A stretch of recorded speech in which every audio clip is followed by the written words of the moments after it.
স্বাগতম সবাইকে। আজকে আমরা জানব কিভাবে আলোর ফেরিতে একটি নতুন লাইব্রেরি তৈরি করা যায়। আমি উপরে বাম পাশে যে আইকনটি দেখতে পাচ্ছি এই আইকনটিতে ক্লিক করব। ক্লিক করার পরে মাই লাইব্রেরিসে যাব। মাই লাইব্রেরিসে আমি যতগুলো লাইব্রেরিতে সদস্য হিসেবে যুক্ত আছি এবং আমার নিজের তৈরি নিজস্ব লাইব্রেরি এখানে দেখতে পাবো। যেহেতু আমি নতুন একটি লাইব্রেরি তৈরি করতে চাচ্ছি, আমি নিচের এই লাল আইকনটিতে ক্লিক করব। ক্লিক করার পরে দুটি অপশন দেখব, সার্চ লাইব্রেরি টু জয়েন এবং ক্রিয়েট ইউর ওন লাইব্রেরি। যেহেতু আমি নিজের একটি লাইব্রেরি তৈরি করতে চাচ্ছি, সুতরাং আমি ক্রিয়েট ইউর ওন লাইব্রেরি এখানে ক্লিক করব। এরপরে আমার লাইব্রেরির নাম, আমি যে নামে লাইব্রেরি তৈরি করতে চাই এবং লাইব্রেরির সমস্ত তথ্য এখানে দিতে হবে। লাইব্রেরি নেম দিচ্ছি আমি নবীন লাইব্রেরি নেমে একটি লাইব্রেরি তৈরি করতে চাই।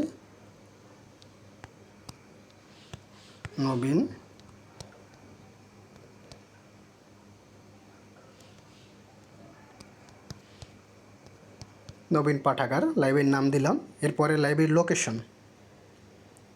লোকেশনে ক্লিক করে পিক কারেন্ট লোকেশন। এর ফলে আমার লাইব্রেরিটি কোথায় অবস্থিত সেই লোকেশনটি আপডেট হবে এবং সবাই জানতে পারবে যে এই লাইব্রেরিটি কোথায় অবস্থিত এবং একজন পাঠক বা সদস্য জানতে পারবে তার স্থান থেকে লাইব্রেরিটি কত দূরে অবস্থিত। এরপরে আমি ডানে ক্লিক করলেই এই লাইব্রেরির লোকেশনটি আপডেট হয়ে যাবে। এরপরে লাইব্রেরি অ্যাড্রেস, এখানে হাউস নং অথবা নেম, লাইব্রেরিটি যে জায়গায় আছে সেই অ্যাড্রেসগুলো ধরি আমি হাউস নাম্বার 5, রোড নাম্বার 2, যার যেটা এখানে দিয়ে দেবেন। ভিলেজ আমি দিচ্ছি সিংহেরাকাঠি।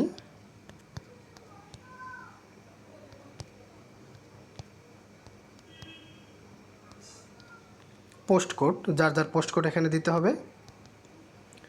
এরপরে ডিস্ট্রিক্টে ক্লিক করলেই 64টি জেলা এখানে চলে আসবে। আপনার নিজের ডিস্ট্রিক্টটি সার্চ করে আপনি দিতে পারেন অথবা সিলেক্ট করতে পারেন। আমি সার্চ করছি, এই যে পটুয়াখালী চলে আসছে। এরপরে পুলিশ স্টেশন, পটুয়াখালীর যত পুলিশ স্টেশন আছে এখানে চলে আসবে। বাউফল সিলেক্ট করলাম আমি। এরপরে মোবাইল নাম্বার, এখানে লাইব্রেরি কর্তৃপক্ষের নিজস্ব একটি মোবাইল নাম্বার দিতে হবে। এরপরে লাইব্রেরি কর্তৃপক্ষের ইমেল,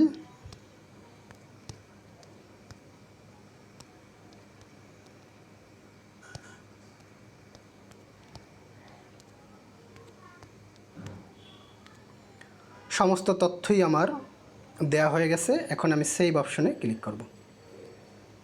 সেভ অপশনে ক্লিক করার পরে নবীন পাঠাগার নামে একটি পাঠাগার তৈরি হয়ে গেছে এবং যেটা আমরা এখন মাই লাইব্রেরিসে দেখতে পাচ্ছি। আশা করি সবাই লাইব্রেরি তৈরি করার পদ্ধতি বুঝে গেছেন। ধন্যবাদ সবাইকে।